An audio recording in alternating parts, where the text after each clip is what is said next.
चलिए आगे बढ़ते हैं। अगला टॉपिक है यूटोपियन समाजवादी। ठीक है, इसमें हम लोग देखेंगे यूटोपियन जो समाजवादी लोग हैं उनमें से कुछ लोगों का विचार, ठीक है, जो इस टॉपिक में हम लोग कवर करेंगे।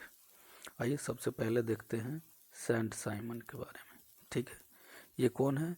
प्रथम यूटोपियन समाजवादी है। स्वप्नदर्शी का मतलब होता है वैसे लोग जो भविष्य के बारे में काफ़ी दूर तक की कल्पना कर सकते हैं, उसे स्वप्नदर्शी बोला जाता है।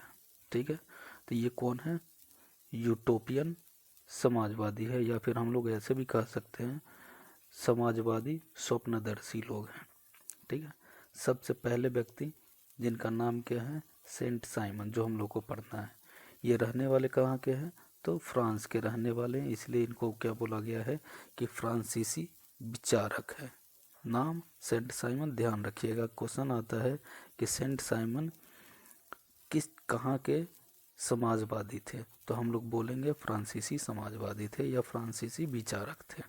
ठीक है, समाजवादी लोग। ठीक है, चलिए अब देखते हैं कि इनका क्या मानना था, इनका विचार क्या है।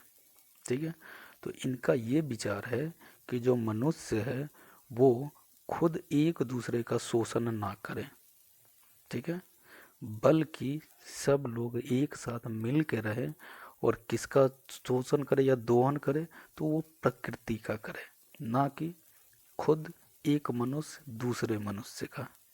ठीक है, और साथ में और क्या बोल रहे हैं कि समाज के जो निर्धन वर्ग हैं, ठीक है, उनके भौतिक और नैतिक उत्थान के लिए कार्य करना चाहिए, ना कि उनका शोषण करना चाहिए।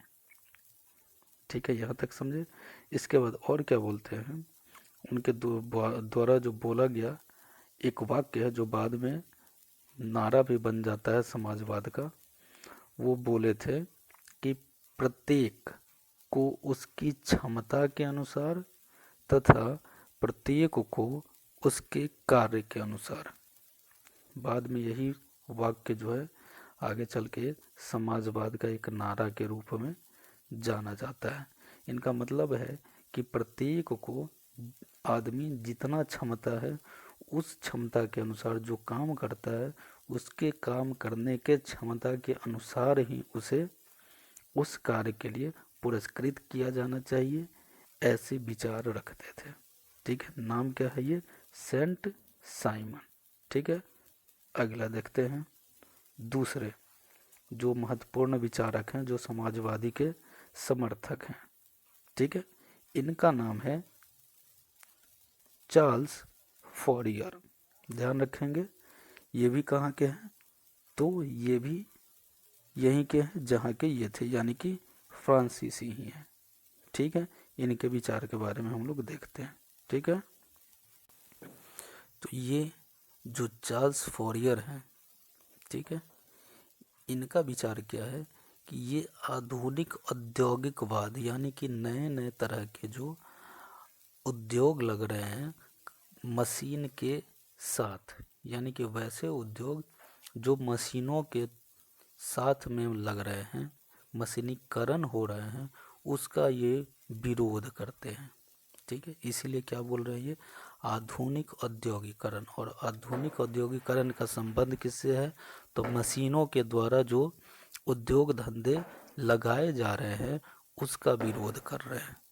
ठीक है, और साथ में इनका क्या मानना है कि श्रमिक जो है, जो श्रमिक वर्ग है, वो कहाँ काम करे? तो छोटे नगरों में काम करे अथवा कस्बों में काम करे। ठीक है, और एक महत्वपूर्ण यहाँ से बन के आता है कि इन्होंने जो है किसानों के लिए एक फ्लांक्स नामक जो है योजना बनाई थी, लेकिन दुर्भाग्यवश ये योजना पूरा नहीं हुई थी। तो क्वेश्चन पूछता है कि फ्लांक्स जो है किन के द्वारा बनाए गए थे, या फिर ऐसे पूछेगा कि किसानों के लिए फ्लांक्स की योजना की बात किसने की थी? तो याद रखेंगे कि ये व्यक्ति हैं चार्ल्स फॉरियर। ठीक है, बस इसमें से इतना ही क्वेश्चन आएगा। फिर देखते हैं अगला जो विचारक है यूटोपियन, उनके बारे में। ठीक है, चलिए देखते हैं अगले विचारक, जरा ध्यान रखिएगा। इनमें इससे एक महत्वपूर्ण क्वेश्चन ऐसा बनेगा कि वो कौन से यूटोपियन चिंतक थे जिन्होंने राजनीति में हिस्सा लिया था। तो मात्र एक यूटोपियन चिंतक है या विचारक है समाजवादी के, और ये भी कहाँ से है तो ध्यान रखेंगे फ्रांसीसी हैं, जिन्होंने राजनीति में भी कदम रखा था, और इनका नाम है लुई ब्ला। ध्यान रखेंगे ये मात्र इकलौते व्यक्ति हैं जिन्होंने समाजवाद की बात किया और साथ में क्या किए तो राजनीति से भी जुड़े रहे हैं। ठीक है, और इनका जो है समाजवाद फैलाने का एक अलग ही विचार रहता है। ठीक है, क्या रहता है देखते हैं हम लोग। इनका मानना था कि अगर व्यवहारिक अगर समाज को अगर सुधारना है, यानी कि समाजवाद लाना है, शोषण से मुक्त कराना है लोगों को, तो सबसे पहले क्या करना चाहिए, जो सुधार के कार्यक्रम है वो क्या होना चाहिए, व्यवहारिक होना चाहिए। ऐसा नहीं कि कुछ भी सोच ले जो संभव हो ही नहीं जीवन में उतारने में, लोगों के बीच उतारने में। इसलिए इनका जितने भी कार्यक्रम हुए वो सब के सब क्या थे, व्यवहारिक में, यानी कि लोग उसको एडॉप्ट कर सके, अपना सके। ठीक है, और इनका मानना था कि आर्थिक सुधारों को प्रभावशाली तभी बनाया जा सकता है जब राजनीतिक सुधार हो, यानी कि आर्थिक सुधार को करने से पहले राजनीतिक सुधार बहुत ज़्यादा आवश्यक है। इसीलिए ये व्यक्ति जो हैं राजनीति में जुड़े भी थे। ठीक है, आइए अब देखते हैं अगले यूटोपियन, और ध्यान रखेंगे इनसे भी एक महत्वपूर्ण क्वेश्चन बन के आता है, और वो क्वेश्चन बनता है कि वो कौन से यूटोपियन समाजवादी या विचारक थे जो फ्रांस के नहीं थे। ठीक है, क्या ध्यान रखेंगे कि वैसे विचारक समाजवादी यूटोपियन में जो फ्रांस के नहीं थे, तो उनका नाम है रॉबर्ट ओवन। क्या नाम है, रॉबर्ट ओवन। ठीक है, ये कहाँ के रहने वाले हैं, तो ये फ्रांस के बाहर के रहने वाले हैं। बाहर में कहाँ, तो ब्रिटेन के, यानी कि ब्रिटिश मूल के उद्योगपति हैं जो फ्रांस के नहीं हैं। बार बार बोल रहा हूँ, ये क्वेश्चन आती है कि वो कौन से विचारक थे यूटोपियन जो फ्रांसीसी नहीं थे, तो कौन है, तो रॉबर्ट ओवन है। ठीक है, उसने क्या किया था कि स्कॉटलैंड, ठीक है, वहाँ पे उन्होंने न्यू लुनार्क नामक स्थान पर एक फैक्ट्री की स्थापना की।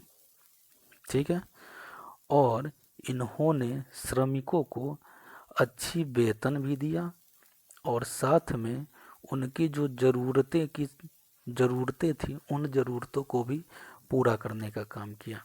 जैसे कि मान लीजिए कि स्वास्थ्य सेवाएं मुहैया करवाई, वहाँ काम करने वाले मजदूरों को कुछ अन्य सुविधाएं, जैसे रहने का हो तो रहने का भी व्यवस्था किया, कुछ खाने का भी किया, इस तरह से किया। तो वैसे हम लोग देखेंगे कि मजदूरों को ऊपर अगर इतना खर्चा किया जा रहा है, चाहे स्वास्थ्य के लिए हो, खाना के लिए हो, रहने के लिए हो, या अन्य कोई सुविधाएं हैं, जब हम सुविधाएं देते हैं तो ये सारा का सारा खर्चा किस पे जुड़ेगा, फैक्ट्री के ऊपर जुड़ेगा। यानी कि अगर मोटे तौर पे हम लोग आम भाषा में अगर सोचे तो ऐसा लगेगा कि जैसे कि फैक्ट्री की मुनाफा जो है कम हो जाएगी। इनका भी मानना वही था, रॉबर्ट साहब का भी, कि हमारा जो है आमदनी यानी कि मुनाफा कम हो जाएगा। लेकिन जब इतना चीज़ होने के बाद वो देखते हैं तो इनका मुनाफा कम होने के बजाय क्या हो जाता है, और भी ज़्यादा बढ़ गया था। ठीक है, तब जाकर इनको एक नया आइडिया आया, या फिर हम लोग कह सकते हैं एक निष्कर्ष पे पहुंचते हैं और बोलते हैं कि संतुष्ट श्रमिक ही वास्तविक सही श्रमिक होते हैं, और अगर जब तक श्रमिक संतुष्ट नहीं होंगे तब तक हमारे फैक्ट्री का या फिर उद्योग का जो प्रॉफिट है यानी कि जो मुनाफा है वो नहीं बढ़ सकता है। और इस तरह से इन्होंने एक नए प्रकार के विचार रखने का कोशिश की है, ठीक है, जिससे मजदूरों का ज़िंदगी क्या हो सके, ज़्यादा बेहतर हो सके। ध्यान रखेंगे नाम क्या है, रॉबर्ट ओवन। ये है रॉबर्ट ओवन साहब, उनका ये फोटो दिया गया है, ठीक है। आगे देखते हैं। अभी जब जितने भी हम लोग देखे हैं सारे के सारे समाजवादी लोग हैं, और कैसे हैं, तो यूटोपियन हैं, ठीक है। पहले ही हम लोग बात कर चुके हैं कि समाजवादी लोगों को हम लोग दो भागों में बांट के पढ़ रहे हैं, जिसमें से पहला यूटोपियन जो कार्ल मार्क्स के पहले के विचार वाले हैं, और दूसरा वैसे होंगे जो कार्ल मार्क्स के बाद वाले का, वो भी हम लोग देखेंगे। अभी हम लोग देख रहे हैं कार्ल मार्क्स से पहले वाले, ठीक है। अभी तक जिनके भी बारे में हम लोग पढ़े हैं, इनके अलावा और भी बहुत सारे समाजवादी लोग थे जो कार्ल मार्क्स से पहले जन्म लिए थे, बात किए थे, अपने विचार भी फैलाए थे। लेकिन जितना समाज में परिवर्तन आना चाहिए था उतना परिवर्तन नहीं आया। इसके कारण जो है कुछ कमी रही होंगी, और इन्हीं कमियों को सीख कर, ठीक है, इन्हीं कमियों को सीख करके एक दूसरे व्यक्ति जिनके बारे में हम लोग डिटेल से पढ़ेंगे कार्ल मार्क्स के बारे में, ठीक है, जो कमियां यूटोपियनों के द्वारा किया गया था उन कमियों से सीख लेते हुए, ठीक है, या ऐसे कहें कि उनके विफलताओं से सबक लेते हुए इन्होंने आगे का काम किया। यानी कि समाजवाद को समाज में एक नए तरह से रिप्रेजेंट किया, नए तरह से लोगों के बीच में वो अपने विचारों को ले गए, ठीक है। और अब यहाँ से हम लोग देखेंगे कार्ल मार्क्स और फिर इनके बाद के जो भी समाजवादी लोग हैं उनके बारे में, ठीक है।